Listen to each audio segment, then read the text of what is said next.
यीशु और उसके वचन को जानने के लिए इस चैनल को सब्सक्राइब करना ना भूलें। अगर वीडियो अच्छा लगे तो लाइक और शेयर ज़रूर करें। यीशु की वंशावली में पहली महिला तामार है, यानी कि आशा, और ये आपको मिलेगी उत्पत्ति 38:1 से लेकर 30 तक। आइए देखते हैं तामार कौन है। अब्राहम ने इजहाक को जन्म दिया, जिसने याकूब को जन्म दिया।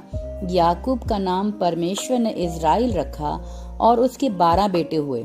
उन 12 बेटों में से इज़राइल के 12 गोत्र आए, जिनमें सबसे प्रसिद्ध यहूदा है। और तामार याकूब के बेटे यहूदा की बहू थी। यहीं से कहानी उलझ जाती है। मेरा लक्ष्य कहानी का परिचय देना और यह पता लगाना है कि परमेश्वर ने यीशु की वंशावली में तामार का उल्लेख क्यों किया। तामार की कहानी एक ऐसी कहानी है जिसे आमतौर पर इतिहास से मिटा दिया जाता है। इसलिए मुझे यह उल्लेखनीय लगता है कि परमेश्वर चाहते हैं कि हम उसके बारे में जानें। कहानी इस प्रकार है। यहूदा ने अपने ज्येष्ठ पुत्र एर के लिए तामार यानी एक कनानी स्त्री को पत्नी के रूप में लिया। एर दुष्ट था, परमेश्वर ने उसे मार डाला, उसके कोई संतान नहीं हुई। यहूदी रीति रिवाज के अनुसार यहूदा ने धर्मी काम किया और तामार को अपने दूसरे बेटे ओनान की पत्नी के रूप में दे दिया, जिसने जानबूझकर अपने मृतक भाई के लिए संतान पैदा करने से परहेज किया। परमेश्वर ने ओनान की दुष्टता को देखा और उसे मौत के घाट उतार दिया। उसके भी कोई संतान नहीं हुई। प्रथा के अनुसार यहूदा को तामार को अपने सबसे छोटे बेटे शेला को सौंप देना चाहिए था, लेकिन उसने ऐसा नहीं किया। यहूदा को डर था कि शेला भी अपने भाइयों की तरह मर जाएगा। शायद उसने सोचा कि तामार को परमेश्वर ने शाप दिया है, इसलिए उसने उसे अस्वीकार कर दिया। उसने तामार अपने पिता के घर में एक निसंतान विधवा के रूप में अपना शेष जीवन जीने के लिए भेज दिया। अज्ञात वर्षों के बाद यहूदा की पत्नी की मृत्यु हो गई और तामार को खबर मिली कि यहूदा तिम्ना जा रहा है। सत्ता अपने हाथों में लेते हुए तामार ने अपने विधवा के वस्त्रों को वेश्या के घूंघट से बदल दिया और यहूदा की तलाश में तिम्ना चली गई।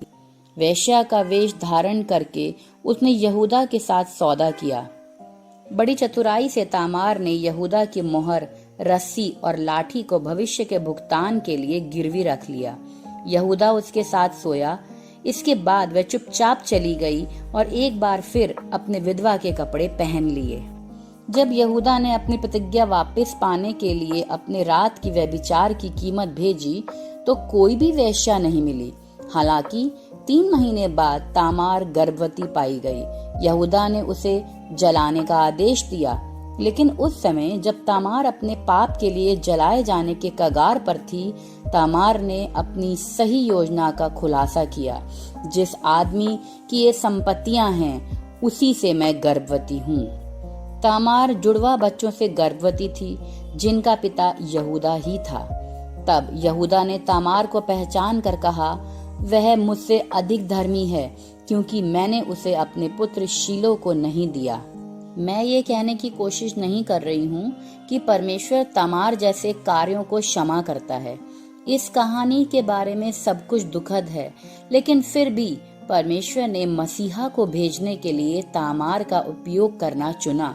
परमेश्वर ने इसे छिपाया भी नहीं। उसने यीशु की वंशावली में उसका नाम लेकर उसकी कहानी को उजागर किया। तो फिर परमेश्वर हमें क्या बताने की कोशिश कर रहे हैं? यही कि परमेश्वर किसी को भी मुक्ति दिला सकते हैं। परमेश्वर किसी का भी उपयोग कर सकते हैं। जो कुछ हुआ उससे परमेश्वर हैरान नहीं हुए। परमेश्वर तामार और यहूदा की कमियों को जानते थे, लेकिन फिर भी परमेश्वर ने उन्हें चुना और फिर भी उसने दुनिया को बदलने के लिए उनका इस्तेमाल किया। परमेश्वर के पास आपके जीवन के लिए एक योजना है। वे आपके जीवन के लिए कोई दूसरी योजना बनाने के लिए कभी भी नहीं सोचते हैं। परमेश्वर ने आपकी गलतियों को पहले से ही जान लिया है।